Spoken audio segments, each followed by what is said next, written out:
अस्सलाम वालेकुम everyone and welcome back to my YouTube channel. तो दोस्तों, दुनिया अभी कोरोना वायरस के वार से पूरी तरह रिकवर भी नहीं हो सकी कि अब दुनिया में एक नए वायरस की आमद है। जिस तरह कि आप लोग जानते हैं कि आजकल मीडिया के ऊपर, टीवी के ऊपर और सोशल मीडिया के ऊपर एक नए वायरस जिसको कि मंकी पॉक्स कहा जा रहा है, उसके बारे में बहुत सी खबरें गर्दिश कर रही हैं और उसके बारे में कहा जा रहा है कि वो बहुत तेज़ी से दुनिया के बेशतर ममालिक में फैलता जा रहा है। तो आज हम इस वीडियो के अंदर देखेंगे कि ये मंकी पॉक्स वायरस है क्या ये कितना ही जानलेवा है जितना कि कोरोना वायरस था, इसके सिम्टम्स क्या हैं और इससे बचने के तरीके क्या हैं। So if you want to know the answers of all this questions then watch this video till end. जी, तो सबसे पहले हम ये जान लेते हैं कि मंकी पॉक्स वायरस को मंकी पॉक्स क्यों कहा जाता है, यानी कि इसका बंदर के साथ यानी कि मंकी के साथ क्या रिलेशनशिप है, क्या ये मंकी से इंसानों में फैलता है? तो ऐसा बिल्कुल भी नहीं है। मंकी पॉक्स वायरस दुनिया में सबसे पहले डिस्कवर हुआ था 1950s के अंदर, यानी कि अप्रॉक्सीमेटली 1955 से 1960 के दरमियान।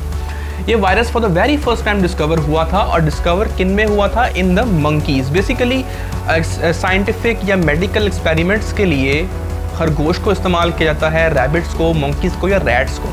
तो साइंटिस्ट जब मंकीज़ को इस्तेमाल कर रहे थे साइंटिफिक एक्सपेरिमेंट के लिए, तो for the very first time in 1950s इस वायरस को मंकीज़ के अंदर डिस्कवर किया गया। दैट इज़ वाई इसका नाम मंकी पॉक्स वायरस रख दिया गया।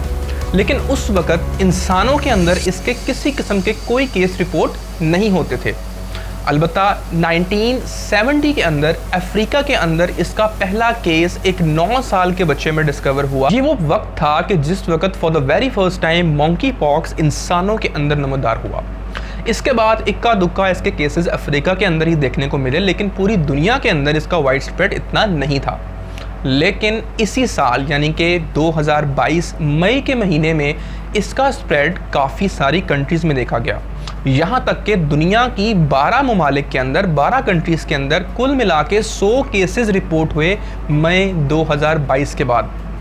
उसके बाद से डॉक्टर्स की तशवीश बढ़ने लगी कि ये वायरस बहुत तेज़ी के साथ फैल रहा है, क्योंकि दुनिया ऑलरेडी अभी एक वायरस यानी कि कोरोना वायरस से जिस तरीके से दुनिया ने कवर अप किया है, टैकल किया है, वो हमारे सबके सामने है। तो साइंटिस्ट और डॉक्टर्स इस बात से परेशान थे कि कहीं ये वायरस उस तरह के वायरस की स्प्रेड की, एपिडेमिक की या पेंडेमिक की शक्ल इख्तियार ना कर ले। इसलिए दुनिया भर के मीडिया के अंदर, दुनिया भर के सोशल मीडिया के अंदर, न्यूज़पेपर्स के अंदर और हॉस्पिटल्स के अंदर मंकी पॉक्स की आगाही की मुहिम शुरू कर दी गई। Monkey pox virus basically pox family से रिलेटेड करता है। इसका ताल्लुक पॉक्स फैमिली ऑफ वायरसेस से है। अब पॉक्स क्या है, अगर मैं आपको याद दिलाता चलूँ तो हमने आज तक स्मॉल पॉक्स और चिकन पॉक्स का नाम बहुत फ्रीक्वेंटली सुना है, जिसको कि उर्दू के अंदर चीचक की बीमारी भी बोला जाता है। ये बहुत कॉमनली पाई जाती थी 1980s तक। उसके बाद इसको दुनिया से एरेडिकेट कर दिया गया। इसके खिलाफ बहुत ही एग्रेसिव मेडिकल एक मुहिम से चलाई गई, वैक्सीन्स पूरी दुनिया के अंदर की गई और अब ये जो आपकी बीमारी है जिसको हम चीचक बोलते हैं, वो इस दुनिया से एरेडिकेट हो चुकी हुई है। तो basically small pox, chicken pox, ये सारी की सारी पॉक्स फैमिली के वायरसेस हैं और similarly that is monkey pox. अब हम देख लेते हैं कि इसके सिम्टम्स क्या हैं और क्या इससे वाकई ही इतना डरने की ज़रूरत है कि नहीं। तो रिसर्चर्स और डॉक्टर्स के मुताबिक monkey pox as compare to small pox and chicken pox काफ़ी लो लेवल का वायरस है। लो लेवल मीन्स टू से कि ये इतना ख़तरनाक नहीं है जितना कि वो पहले वाले वायरसेस थे। इसके सिम्टम्स के अंदर वही सिम्टम्स ऑलमोस्ट नुमाया होते हैं, ज़ाहिर होते हैं, जो कि आपको स्मॉल पॉक्स के अंदर देखने को मिलते थे, जो चीचक के अंदर देखने को मिलते थे। वायरस जो भी होता है बेसिकली वो सेल्फ लिमिटिंग होता है कुछ अरसे के बाद। सबसे पहले तो ये कि जब भी मंकी पॉक्स का वायरस आपकी बॉडी के अंदर जाएगा, या कोई भी वायरस आपकी बॉडी के अंदर जाता है, उसका एक इंक्यूबेशन पीरियड होता है। अब इंक्यूबेशन पीरियड क्या होता है कि ऑब्वियसली जब वायरस आपकी बॉडी के अंदर जाता है वो फ़ौरन से पहले आपको अटैक नहीं करता, वो कुछ दिन लेता है, कुछ हफ्ते लेता है अपने आप को प्रिपेयर करने के लिए, उसके बाद आपकी बॉडी को अटैक करना शुरू करता है। तो इसके सिम्टम्स में सबसे पहले आपको आएगा फीवर के बाद बॉडी एक्स यानी कि आपके जिस्म में दर्द होगी, आप लेथार्जिक फील करेंगे, आप बहुत थकावट फील करेंगे। उसके बाद माइल्जिया यानी कि मसल्स पेन जो होगी वो बहुत ही सीवियर किस्म की होगी। हाई ग्रेड आपको फीवर फील होगा। सर में दर्द, हेडेक बहुत कॉमन देखा गया है इस बीमारी के अंदर। और कुछ दिनों के बाद यानी कि 2 से 3 दिनों के बाद आपकी बॉडी के ऊपर रैश होना शुरू हो जाएंगे, आपकी बॉडी के ऊपर रैशेस बनना शुरू हो जाएंगे, जिस तरह के हमने चीचक की बीमारी के अंदर या दूसरी बीमारियों के अंदर देखा है जो कि पॉक्स फैमिली करती है।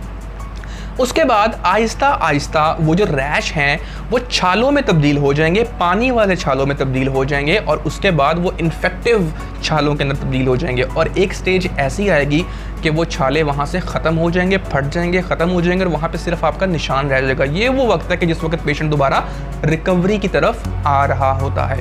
तो ये कुछ सिम्टम्स हैं जो कि मंकी पॉक्स वायरस आपकी बॉडी में प्रोड्यूस करता है। देखते हैं कि क्या इस बीमारी का कोई इलाज मौजूद है।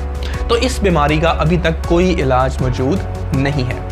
मैंने जैसा कि आपको पहले बताया कि 1980s के अंदर स्मॉल पॉक्स जो वायरस था उसको, यानी कि चीचक की जो बीमारी थी, उसको दुनिया से इरेडिकेट कर दिया गया था। तो उसकी जो वैक्सीन थी वो इस वक्त दुनिया में इतनी मौजूद नहीं, क्योंकि जब बीमारी ही नहीं रही तो वैक्सीन भी मौजूद नहीं रहेगी। लेकिन रिसर्चर के मुताबिक, डॉक्टर्स के मुताबिक, स्मॉल पॉक्स की वैक्सीन जो है वो 85% कारआमद है मंकी पॉक्स वायरस से फाइट करने के लिए। लेकिन क्योंकि अब वो वैक्सीन जो है वो दुनिया से बहुत ख़त्म हो चुकी हुई है या बहुत कम तादाद में मौजूद है, तो इसलिए उसकी अवेलेबिलिटी बहुत कम है। अदरवाइज़ इसकी कोई ट्रीटमेंट मौजूद नहीं है।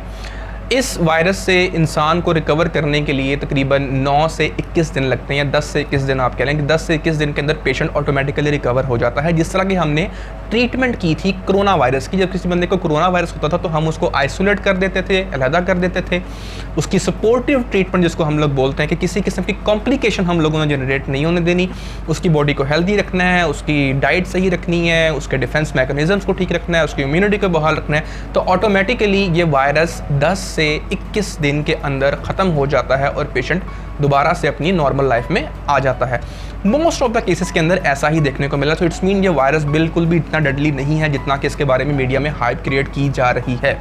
हाँ, लेकिन एहतियात इससे बहुत ज़रूरी है, क्योंकि अगर एहतियात ना की जाए, इलाज बर वक्त ना किया जाए, डायग्नोस ना किया जाए, तो पेशेंट के अंदर कॉम्प्लिकेशंस पैदा हो सकती हैं जो कि इवन उसको डेथ की तरफ भी लेके जा सकती हैं। सो ये तरीका है, ये वो चीज़ें हैं जो कि हमें एहतियात करने की ज़रूरत है। उसके बाद अब हम देख लेते हैं कि ये फैलता कैसे है। तो डॉक्टर्स, रिसर्चर्स के मुताबिक जिस तरह की चीचक की बीमारी फैला करती थी, यानी कि फॉर एग्जांपल एक इन्फेक्टेड पर्सन है जिसको कि ये बीमारी है, अगर आप उसको टच करेंगे, उसके साथ बैठेंगे, बात करेंगे, जब आप बात करेंगे तो एयर के ड्रॉपलेट से भी फैलने का खतरा हो सकता है।